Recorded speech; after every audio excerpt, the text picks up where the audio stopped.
The sense of I am. It is a matter of daily experience that on waking up, the world suddenly appears. Where does it come from? Before anything can come into being, there must be somebody to whom it comes. All appearance and disappearance presupposes a change against some changeless background. Before waking up, I was unconscious. In what sense? Having forgotten or not having experienced? Don't you experience even when unconscious? Can you exist without knowing? A lapse in memory? Is it proof of non-existence? And can you validly talk about your own non-existence as an actual experience? You cannot even say that your mind did not exist. Did you not wake up on being called? And on waking up, was it not the sense I am that came first? Some seed consciousness must be existing even during sleep or swoon. On waking up, the experience runs. I am the body in the world. It may appear to arise in succession, but in fact it is all simultaneous. A single idea of having a body in a world. Can there be the sense of I am without being somebody or other?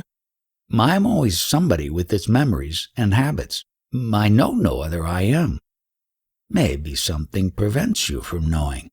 When you do not know something which others know, what do? I seek the source of their knowledge under their instruction. Is it not important to you to know whether or not you are a mere body or something else? Or maybe nothing at all?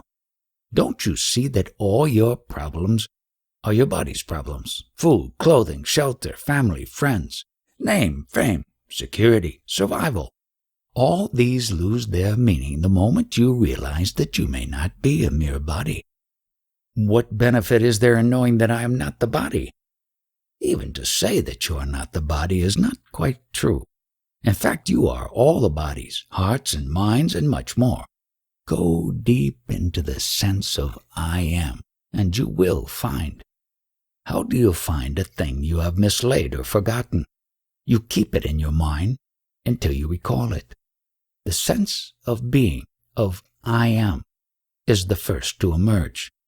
Ask yourself whence it comes, or just watch it quietly.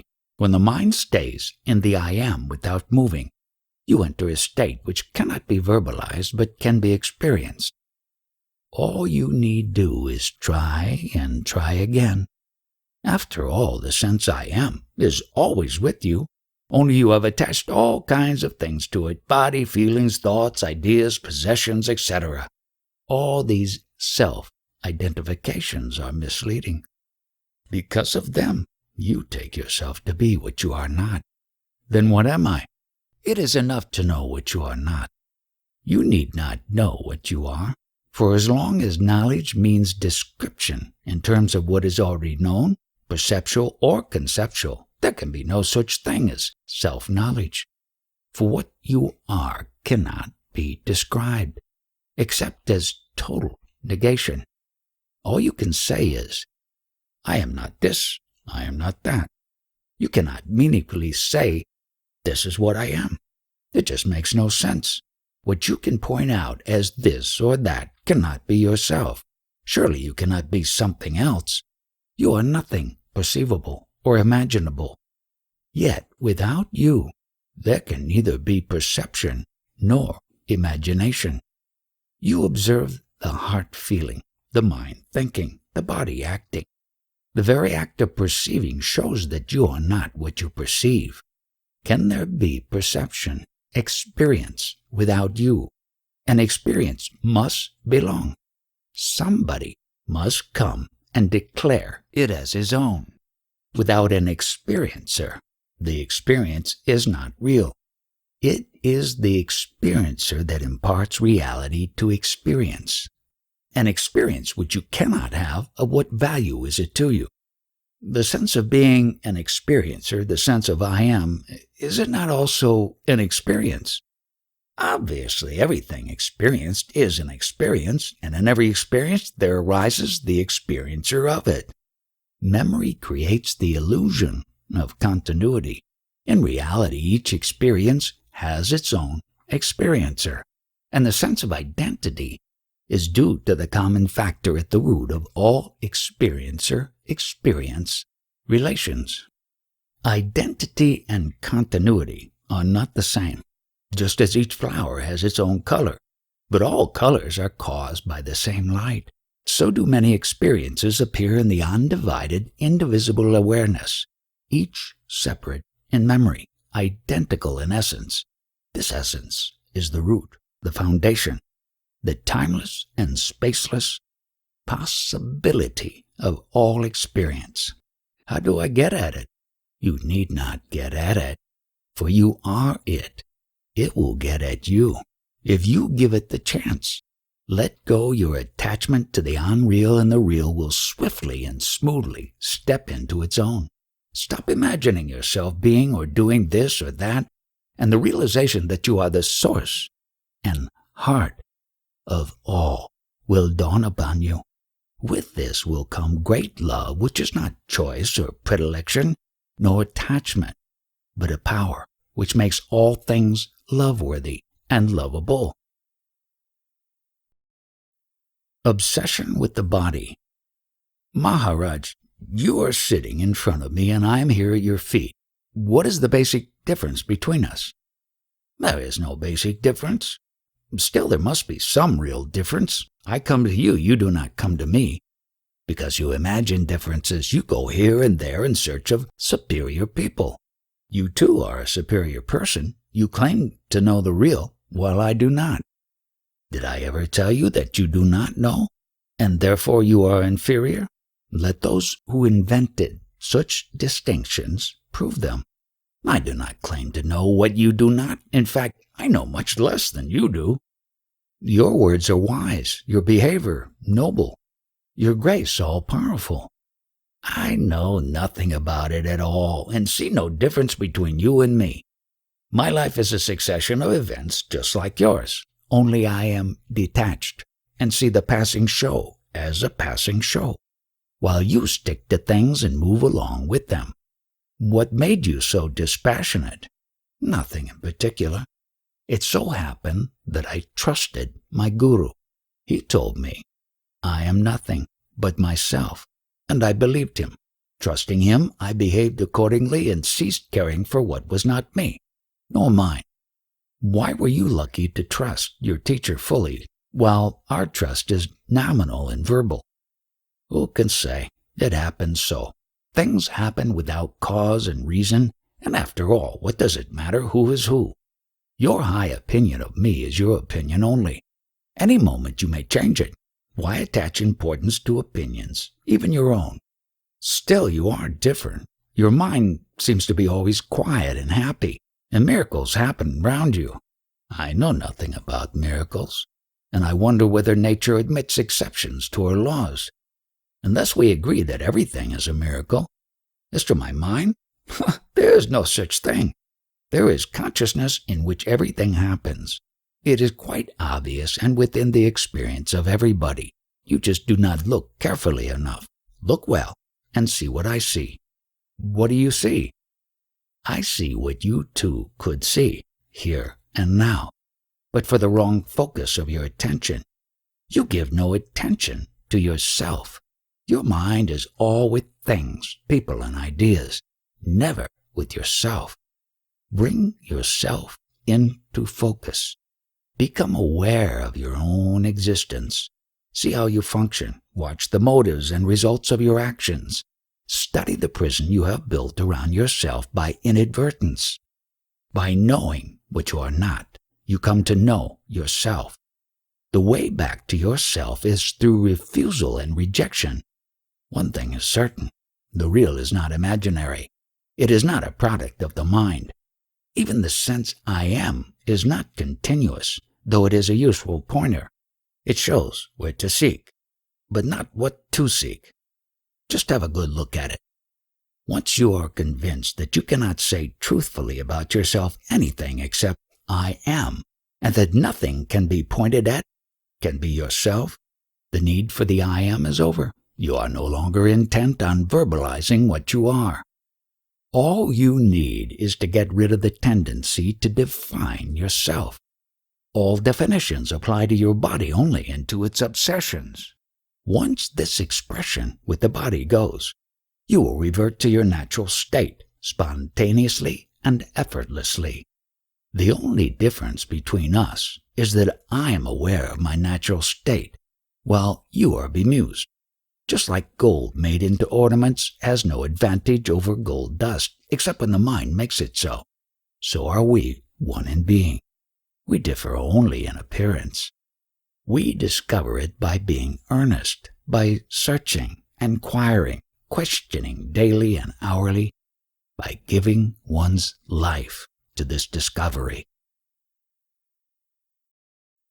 Living the present. As I can see it, there is nothing wrong with my body nor with my real being. Both are not of my making and need not be improved upon. What has gone wrong is the inner body, call it mind, consciousness, antahkarana, whatever the name. What do you consider to be wrong with your mind? It is restless, greedy of the pleasant, and afraid of the unpleasant. What is wrong with its seeking the pleasant and shirking the unpleasant? Between the banks of pain and pleasure the river of life flows. It is only when the mind refuses to flow with life and gets stuck at the banks, then it becomes a problem. By flowing with life, I mean acceptance, letting come what comes and go what goes. Desire not, fear not, observe the actual, as and when it happens. For you are not what happens, you are to whom it happens. Ultimately, even the observer you are not. You are the ultimate potentiality of which the all-embracing consciousness is the manifestation and expression. Yet between the body and the self there lies a cloud of thoughts and feelings, which neither serve the body nor the self. These thoughts and feelings are flimsy, transient, and meaningless, mere mental dust that blinds and chokes. Yet they are there, obscuring and destroying. Surely, the memory of an event cannot pass for the event itself, nor can the anticipation. There is something exceptional, unique about the present event, which the previous or the coming do not have. There is a livingness about it, an actuality. It stands out as if illuminated. There is the stamp of reality on the actual, which the past and the future do not have. What gives the present that stamp of reality? There is nothing peculiar in the present even to make it different from the past and future.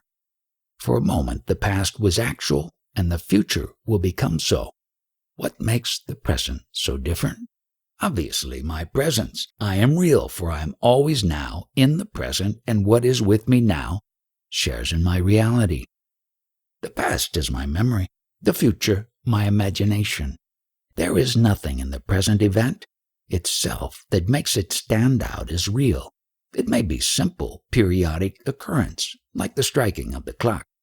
In spite of our knowing that successive strokes are identical, the present stroke is quite different from the previous one and the next. As remembered or expected, a thing focused in the now is with me, for I am ever present. It is my own reality that I impart to the present event. But we deal with things remembered as if they were real. We consider memories only when they come into the present. The forgotten is not counted until one is reminded, which implies bringing into the now. Yes, I can see there is in the now some unknown factor that gives momentary reality to the transient actuality. You need not say it is unknown, for you see it in constant operation. Since you were born, has it ever changed? Things and thoughts have been changing all the time, but the feeling that what is now is real has never changed, even in dream. In deep sleep, is there no experience of the present reality? The blankness of deep sleep is due entirely to the lack of specific memories, but a general memory of well-being is there. There is a difference in feeling when we say, I was deeply asleep, from I was absent. We shall repeat the question we began with. Between life's source and life's expression, which is the body, there is the mind, in its ever-changeful states. The stream of mental states is endless, meaningless, and painful. Pain is the constant factor. What we call pleasure is but a gap, an interval between two painful states. Desire and fear are the weft and warp of living, and both are made of pain. Our question is, can there be a happy mind? Desire is the memory of pleasure, and fear is the memory of pain. Both make the mind restless. Moments of pleasure are merely gaps in the stream of pain. How can the mind be happy? That is true when we desire pleasure or expect pain. But there are moments of unexpected, unanticipated joy, pure joy, uncontaminated by desire, unsought, undeserved, God-given. Still, joy is joy only against a background of pain. Is pain a cosmic fact or purely mental? The universe is complete, and where there is completeness, where nothing lacks, what can give pain? The universe may be complete as a whole, but incomplete in details. A part of the whole, seen in relation to the whole, is also complete. Only when seen in isolation, it becomes deficient and thus a seat of pain. What makes for isolation? Limitations of the mind, of course. The mind cannot see the whole for the part. Good enough. The mind, by its very nature, divides and opposes. Can there be some other mind which unites and harmonizes, which sees the whole in the part and the part as totally related to the whole? The other mind, where to look for it? In the going beyond the limiting, dividing, and opposing mind. In ending the mental process as we know it. When this comes to an end, that mind is born. In that mind, the problem of joy and sorrow exists no longer. Not as we know them, as desirable or repugnant. It becomes rather a question of love-seeking expression and meeting with obstacles. The inclusive mind is love in action, battling against circumstances, initially frustrated, ultimately victorious. Between the spirit and the body, is it love that provides the bridge? What else? Mind creates the abyss. The heart crosses it. Real world is beyond the mind. On several occasions, the question was raised as to whether the universe is subject to the law of causation, or does it exist and function outside the law? You seem to hold the view that it is uncaused, that everything, however small, is uncaused, arising and disappearing for no known reason whatsoever. Causation means succession in time of events in space, the space being physical or mental. Time, space, causation are mental categories, arising and subsiding with the mind. As long as the mind operates, causation is a valid law. Like everything mental, the so-called law of causation contradicts itself. No thing in existence has a particular cause. The entire universe contributes to the existence of even the smallest thing. Nothing could be as it is without the universe being what it is. When the source and ground of everything is the only cause of everything, to speak of causality as a universal law is wrong. The universe is not bound by its content, because its potentialities are infinite. Besides, it is a manifestation or expression of a principle fundamentally and totally free. Yes, one can see that ultimately to speak of one thing being the only cause of another thing is altogether wrong. Yet in actual life we invariably initiate action with a view to a result. Yes, there is a lot of subjectivity going on because of ignorance. Would people know that nothing can happen unless the entire universe makes it happen? They would achieve much more with less expenditure of energy. If everything is an expression of the totality of causes, how can we talk of a purposeful action towards an achievement? The very urge to achieve is also an expression of the total universe. It merely shows that the energy potential has risen at a particular point. It is the illusion of time that makes you talk of causality. When the past and the future are seen in the timeless now as parts of a common pattern, the idea of cause-effect loses its validity, and creative freedom takes its place. Yet I cannot see how anything can come to be without a cause. When I say a thing is without a cause, I mean it can be without a particular cause. Your own mother was needed to give you birth, but you could not have been born without the sun and the earth. Even these could not have caused your birth without your own desire to be born. It is desire that gives birth, that gives name and form.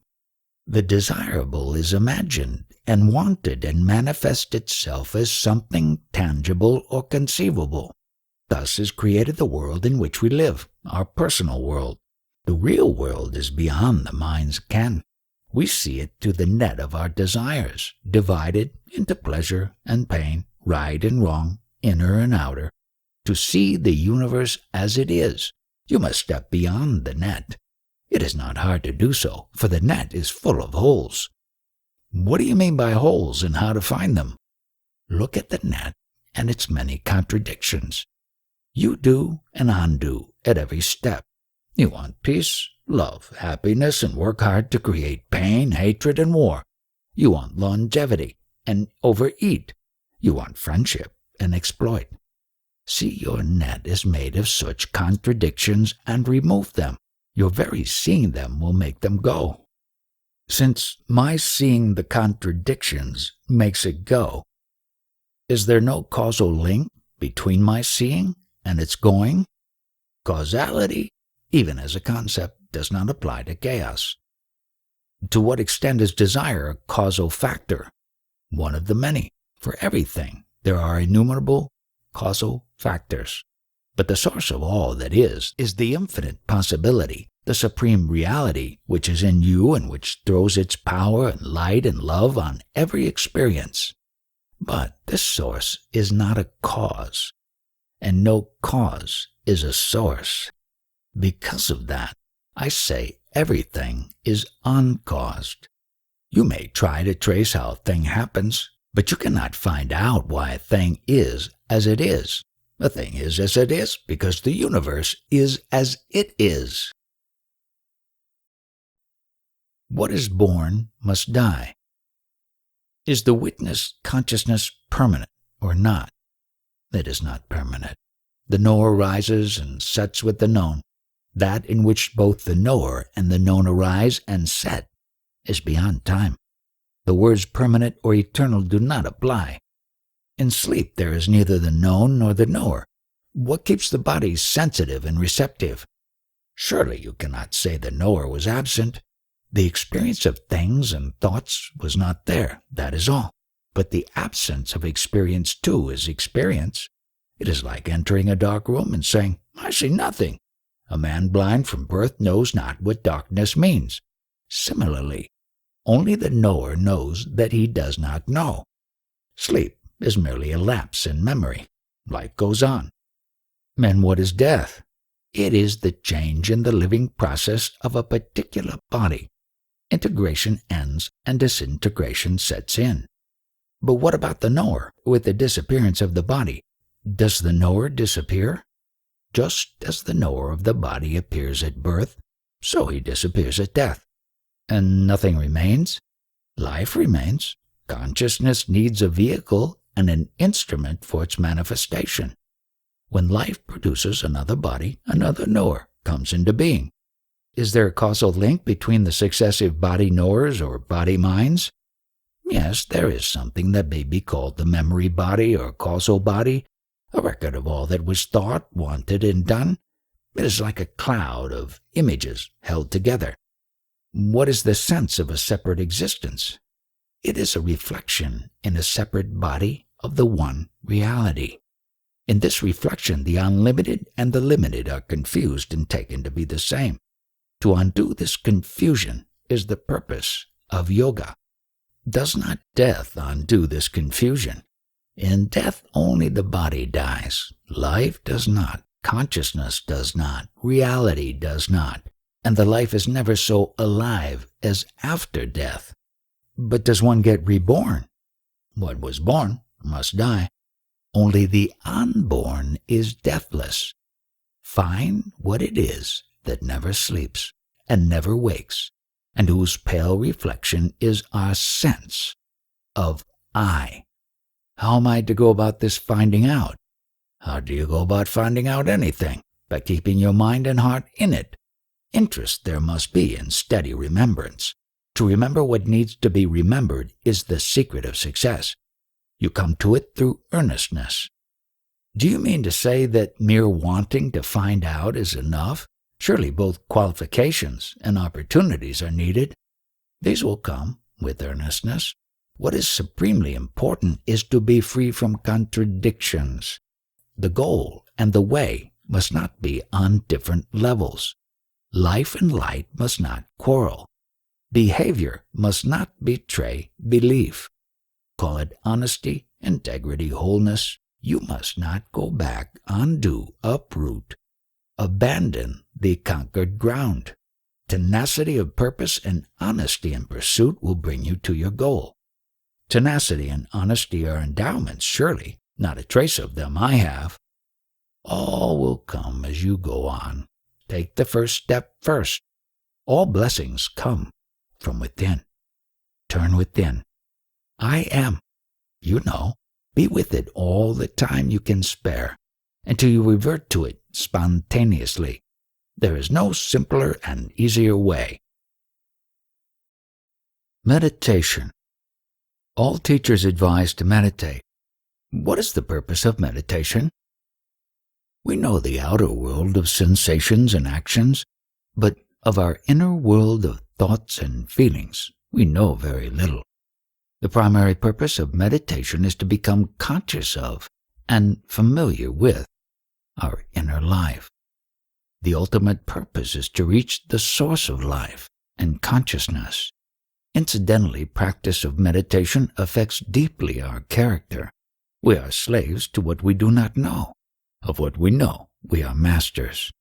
Whatever vice or weakness in ourselves we discover and understand its causes and its workings, we overcome it by the very knowing. The unconscious dissolves when brought into the conscious. The dissolution of unconscious releases energy. The mind feels adequate and becomes quiet. What is the use of a quiet mind? When the mind is quiet, we come to know ourselves as the pure witness. We withdraw from the experience and its experiencer, and stand apart in pure awareness, which is between and beyond the two. The personality based on self-identification, on imagining oneself to be something. I am this, I am that, continues, but only as a part of the objective world. Its identification with the witness snaps. As I can make out, I live on many levels, and life on each level requires energy. The self by its very nature delights in everything, and its energies flow outwards. Is it not the purpose of meditation to dam up the energies on the higher levels, or to push them back up, so as to enable the higher levels to prosper also? It is not so much the matter of levels as of gunas, qualities. Meditation is a sattvic activity and aims at complete elimination of tamas, inertia, and rajas, motivity. Pure sattva, harmony, is perfect freedom from sloth and restlessness. How to strengthen and purify the sattva? The sattva is pure and strong always. It is like the sun. It may seem obscured by clouds and dust, but only from the point of view of the perceiver. Deal with the causes of obscuration, not with the sun. What is the use of sattva? What is the use of truth, goodness, harmony, beauty? They are their own goal. They manifest spontaneously and effortlessly when things are left to themselves, are not interfered with, not shunned or wanted or conceptualized, but just experienced in full awareness. Such awareness itself is sattva. It does not make use of things and people. It fulfills them. Since I cannot improve sattva, am I to deal with tamas and rajas only? How can I deal with them? By watching their influence in you and on you. Be aware of them in operation. Watch their expressions in your thoughts, words, and deeds. and gradually their grip on you will lessen, and the clear light of sattva will emerge. It is neither difficult nor a protracted process. Earnestness is the only condition of success. The mind. There are very interesting books written by apparently very competent people in which the illusoriness of the world is denied, though not its transitoriness. According to them, there exists a hierarchy of beings, from the lowest to the highest. On each level, the complexity of the organism enables and reflects the depth, breadth, and intensity of consciousness without any visible or knowable culmination. One law supreme rules throughout. Evolution of forms for the growth and enrichment of consciousness and manifestation of its infinite potentialities. This may or may not be so. Even if it is only so from the mind's point of view. But in fact, the entire universe exists only in consciousness, while I have my stand in the absolute. In pure being, consciousness arises. In consciousness, the world appears and disappears. All there is me. All there is mine. Before all beginnings, after all endings, I am. All has its being in me, in the I am, that shines in every living being. Even not being is unthinkable without me. Whatever happens, I must be there to witness it. Why do you deny being to the world? I do not negate the world. I see it as appearing in consciousness, which is the totality of the known in the immensity of the unknown. What begins and ends is mere appearance. The world can be said to appear, but not to be. The appearance may last very long on some scale of time, and very short on another, but ultimately it comes to the same. Whatever is time-bound is momentary and has no reality. Surely you see the actual world as it surrounds you. You seem to behave quite normally. That is how it appears to you. What, in your case, occupies the entire field of consciousness is a mere speck in mine. The world lasts but for a moment. It is your memory that makes you think that the world continues. Myself, I don't live by memory. I see the world as it is, a momentary appearance in consciousness. In your consciousness, all idea of me and mine, even of I am, is in consciousness. Is then your absolute being unconsciousness? The idea of unconsciousness exists in consciousness only. Then how do you know you are in the supreme state? Because I am in it. It is the only natural state. Can you describe it? Only by negation, as uncaused, independent, unrelated, undivided, uncomposed, unshakable, unquestionable, unreachable by effort. Every positive definition is from memory, and therefore inapplicable. And yet my state is supremely actual, therefore possible, realizable, attainable. Are you not immersed timelessly in an abstraction? Abstraction is mental and verbal and disappears in sleep or swoon. It reappears in time. I am in my own state, swarupa, timelessly in the now. Past and future are in mind only. I am now. The world too is now. Which world? The world around us.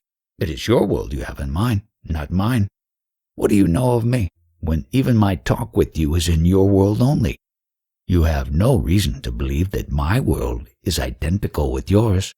My world is real, true, as it is perceived, while yours appears and disappears according to the state of your mind. Your world is something alien, and you are afraid of it. My world is myself. I am at home.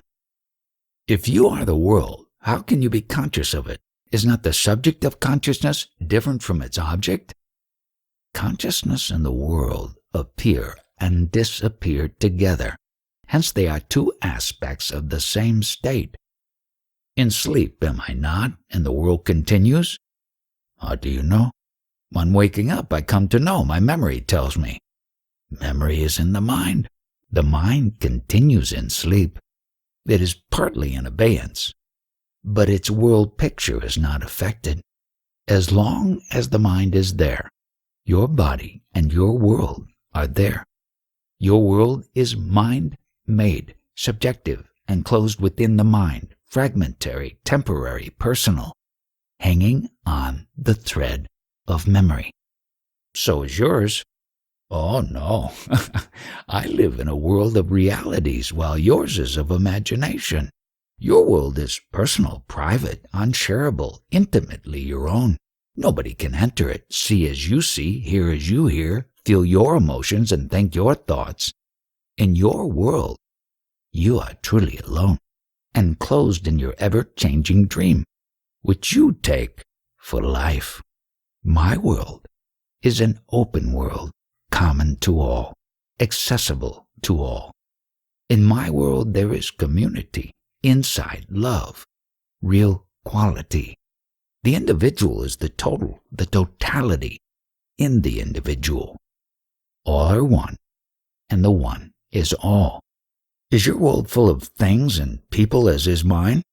No, it is full of myself. But do you see and hear as we do? Yes, I appear to hear and see and talk and act, but to me it just happens, as to you digestion or perspiration happens. The body-mind machine looks after it, but leaves me out of it. Just as you do not need to worry about growing hair, so I need not worry about words and actions. They just happen and leave me unconcerned. For in my world nothing ever goes wrong. The self stands beyond mind. As a child, fairly often I experienced states of complete happiness, verging on ecstasy. Later they ceased, but since I came to India they reappeared, particularly after I met you. Yet these states, however wonderful, are not lasting. They come and go, and there is no knowing when they will come back. How can anything be steady in a mind which itself is not steady? How can I make my mind steady? How can an unsteady mind make itself steady? Of course it cannot. It is the nature of mind to roam about. All you can do is to shift the focus of consciousness beyond the mind. How is it done? Refuse all thoughts except one.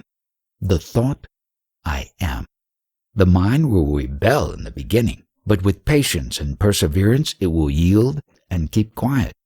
Once you are quiet, things will begin to happen spontaneously and quite naturally without any interference on your part. Can I avoid this protracted battle with my mind? Yes, you can. Just live your life as it comes, but alertly, watchfully, allowing everything to happen as it happens, doing the natural things the natural way, suffering, rejoicing, as life brings. This also is a way. Well, then I can as well marry, have children, run a business, be happy. Sure, you may or may not be happy. Take it in your stride. Yet I want happiness. True happiness cannot be found in things that change and pass away. Pleasure and pain alternate inexorably. Happiness comes from the self and can be found in the self only. Find your real self, Swarupa, and all else will come with it. If my real self is peace and love, why is it so restless? It is not your real being that is restless, but its reflection in the mind appears restless because the mind is restless. It is just like the reflection of the moon in the water, stirred by the wind. The wind of desire stirs the mind, and the me, which is but a reflection of the self in the mind, appears changeful. But these ideas of movement, of restlessness, of pleasure and pain are all in the mind. The self stands beyond the mind, aware but unconcerned. How to reach it? You are the self, here and now. Leave the mind alone. Stand aware and unconcerned, and you will realize that to stand alert but detached, watching events come and go, is an aspect of your real nature. What are the other aspects? The aspects are infinite in number. Realize one, and you will realize all. Tell me something that would help me. You know best what you need. I am restless. How can I gain peace? For what do you need peace? To be happy. Are you not happy now? No, I am not. What makes you unhappy? I have what I don't want, and want what I don't have. Why don't you invert it? Want what you have, and care not for what you don't have. I want what is pleasant, and don't want what is painful. How do you know what is pleasant and what is not? From past experience, of course. Guided by memory, you have been pursuing the pleasant and shunning the unpleasant. Have you succeeded? No, I have not. The pleasantness does not last. Pain sets in again. Which pain? The desire for pleasure, the fear of pain, both are states of distress. Is there a state of unalloyed pleasure? Every pleasure, physical or mental, needs an instrument. Both the physical and mental instruments are material. They get tired and worn out.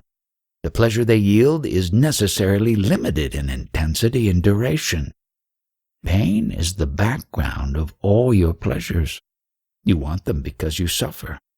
On the other hand, the very search for pleasure is the cause of pain. It is a vicious circle.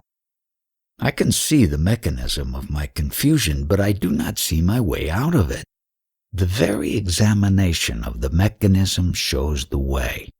After all, your confusion is only in your mind, which never rebelled so far against confusion and never got to grips with it. It rebelled only against pain. So, all I can do is to stay confused? Be alert. Question. Observe. Investigate. Learn all you can about confusion, how it operates, what it does to you and others. By being clear about confusion, you become clear of confusion. When I look into myself, I find my strongest desire is to create a monument, to build something which will outlast me. Even when I think of a home, wife, and child, it is because of a lasting, solid testimony to myself. Right? Build yourself a monument. How do you propose to do it? It matters little what I build as long as it is permanent. Surely you can see for yourself that nothing is permanent. All wears out, breaks down, dissolves. The very ground on which you build gives way. What can you build that will outlast all? Intellectually, verbally, I am aware that all is transient. Yet somehow my heart wants permanency. I want to create something that lasts. Then you must build it of something lasting. What have you that is lasting? Neither your body nor mind will last. You must look elsewhere. I long for permanency, but I find it nowhere. Are you, yourself, not permanent? I was born, I shall die. Can you truly say you were not before you were born? And can you possibly say when dead, now I am no more? You cannot say from your own experience that you are not. You can only say, I am. Others too cannot tell you you are not. There is no I am in sleep.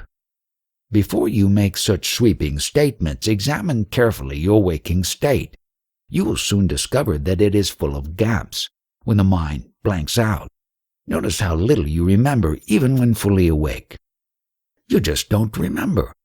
A gap in memory is not necessarily a gap in consciousness.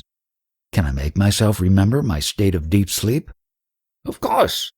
By eliminating the intervals of inadvertence during your waking hours, you will gradually eliminate the long interval of absent-mindedness, which you call sleep. You will be aware that you are asleep. Yet, the problem of permanency, of continuity of being, is not solved. Permanency is a mere idea, born of the action of time. Time, again, depends of memory. By permanency, you mean unfailing memory through endless time. You want to externalize the mind, which is not possible. then what is eternal? That which does not change with time. You cannot externalize a transient thing. Only the changeless is eternal. I am familiar with the general sense of what you say. I do not crave for more knowledge. All I want is peace. You can have for the asking all the peace you want. I am asking. You must ask with an undivided heart and live an integrated life. How? Detach yourself from all that makes your mind restless. Renounce all that disturbs its peace. If you want peace, deserve it. Surely everybody deserves peace. Those only deserve it who don't disturb it. In what way do I disturb peace? By being a slave to your desires and fears, even when they are justified. Emotional reactions born of ignorance or inadvertence are never justified. Seek a clear mind and a clean heart. All you need is to keep quietly alert, inquiring into the real nature of yourself. This is the only way to peace. Responses of memory. Some say the universe was created. Others say that it always existed and is forever undergoing transformation. Some say it is subject to eternal laws. Others deny even causality. Some say the world is real. Others that it has no being whatsoever. Which world are you inquiring about? The world of my perceptions, of course.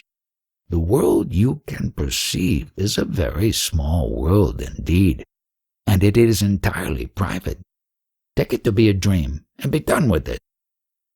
How can I take it to be a dream? A dream does not last. How long will your own world last? After all, my little world is but a part of the total. Is not the idea of a total world a part of your personal world? The universe does not come to tell you that you are part of it. It is you who have invented a totality to contain you as a part. In fact, all you know is your own private world, however well you have furnished it with your imaginations and expectations. Surely perception is not imagination. What else? Perception is recognition, is it not? Something entirely unfamiliar can be sensed, but cannot be perceived. Perception involves memory. Granted, but memory does not make it illusion. Perception, imagination, expectation, anticipation, illusion are all based on memory. There are hardly any borderlines between them. They just merge into each other. All are responses of memory. Still, memory is there to prove the reality of my world. How much do you remember? Try to write down from memory what you were thinking, saying, and doing on the 30th of the last month. Yes, there is a blank. It is not so bad. You do remember a lot. Unconscious memory makes the world in which you live so familiar. Admitted that the world in which I live is subjective and partial. What about you? In what kind of world do you live? My world is just like yours. I see, I hear, I feel, I think, I speak and act in a world I perceive, just like you. But with you, it is all. With me, it is nothing. Knowing the world to be a part of myself, I pay it no more attention than you pay to the food you have eaten. While being prepared and eaten, the food is separate from you and your mind is on it. Once swallowed, you become totally unconscious of it. I have eaten up the world, and I need not think of it any more. Don't you become completely irresponsible? How could I? How can I hurt something which is one with me? On the contrary, without thinking of the world, whatever I do will be of benefit to it. Just as the body sets itself right unconsciously, so am I ceaselessly active in setting the world right. Nevertheless, you are aware of the immense suffering of the world. Of course I am, much more than you are. Then what do? I look at it through the eyes of God and find that all is well.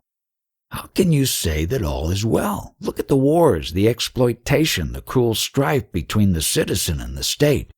All these sufferings are man-made, and it is within man's power to put an end to them. God helps by facing man with the results of his actions and demanding that the balance should be restored. Karma is the law that works for righteousness.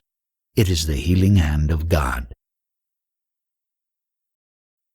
Witnessing. I am full of desires and want them fulfilled. How am I to get what I want? Do you deserve what you desire? In some way or other, you have to work for the fulfillment of your desires. Put in energy and wait for the results. Where am I to get the energy? Desire itself is energy. Then why does not every desire get fulfilled? Maybe it is not strong enough and lasting. Yes, that is my problem. I want things, but I am lazy when it comes to action. When your desire is not clear nor strong, it cannot take shape. Besides, if your desires are personal for your own enjoyment, the energy you give them is necessarily limited. It cannot be more than what you have. Yet often ordinary persons do attain what they desire. After desiring it very much and for a long time, even then their achievements are limited. And what about unselfish desires? When you desire the common good, the whole world desires with you. Make humanity's desire your own and work for it. There you cannot fail. Humanity is God's work, not mine. I am concerned with myself. Have I not the right to see my legitimate desires fulfilled? They will hurt no one. My desires are legitimate. They are right desires. Why don't they come true? Desires are right or wrong, according to circumstances. It depends on how you look at them. It is only for the individual that a distinction between right and wrong is valid. What are the guidelines for such distinction? How am I to know of which of my desires are right and which are wrong? In your case, desires that lead to sorrow are wrong, and those which lead to happiness are right. But you must not forget others. Their sorrow and happiness also count. Results are in the future. How can I know what they will be? Use your mind. Remember, observe. You are not different from others. Most of their experiences are valid for you too. Think clearly and deeply. Go into the entire structure of your desires and their ramifications. They are a most important part of your mental and emotional makeup and powerfully affect your actions. Remember, you cannot abandon what you do not know. To go beyond yourself, you must know yourself. What does it mean to know myself? By knowing myself, what exactly do I come to know? All that you are not, and not what I am. What you are, you already are. By knowing what you are not, you are free of it and remain in your own natural state. It all happens quite spontaneously and effortlessly. And what do I discover? You discover that there is nothing to discover. You are what you are, and that is all. I do not understand. It is your fixed idea that you must be something or other that blinds you. How can I get rid of this idea? If you trust me, believe when I tell you that you are the pure awareness that illuminates consciousness and its infinite content. Realize this and live accordingly. If you do not believe me, then go within, inquiring, what am I? Or focus your mind on I am, which is pure and simple being. On what my faith in you depends. On your insight into other people's hearts. If you cannot look into my heart, look into your own. I can do neither. Purify yourself by a well-ordered and useful life. Watch over your thoughts, feelings, words, and actions. This will clear your vision. Must I not renounce everything first and live a homeless life? You cannot renounce. You may leave your home and give trouble to your family, but attachments are in the mind and will not leave you until you know your mind in and out. First thing first, know yourself. All else will come with it. But you already told me that I am the supreme reality. Is it not self-knowledge? Of course you are the supreme reality, but what of it? Every grain of sand is God. To know it is important, but that is only the beginning. Well, you told me that I am supreme reality. I believe you. What next is there for me to do? I told you already. Discover all you are not. Body, feelings, thoughts, ideas. Time, space, being and not being, this or that. Nothing concrete or abstract you can point out to is you. A mere verbal statement will not do. You may repeat a formula endlessly without any result whatsoever. You must watch yourself continuously, particularly your mind, moment by moment, missing nothing. This witnessing is essential for the separation of the self from the not-self. The witnessing, is it not my real nature? For witnessing, there must be something else to witness. We are still in duality. What about witnessing the witness, awareness of awareness? Putting words together will not take you far. Go within and discover what you are not. Nothing else matters.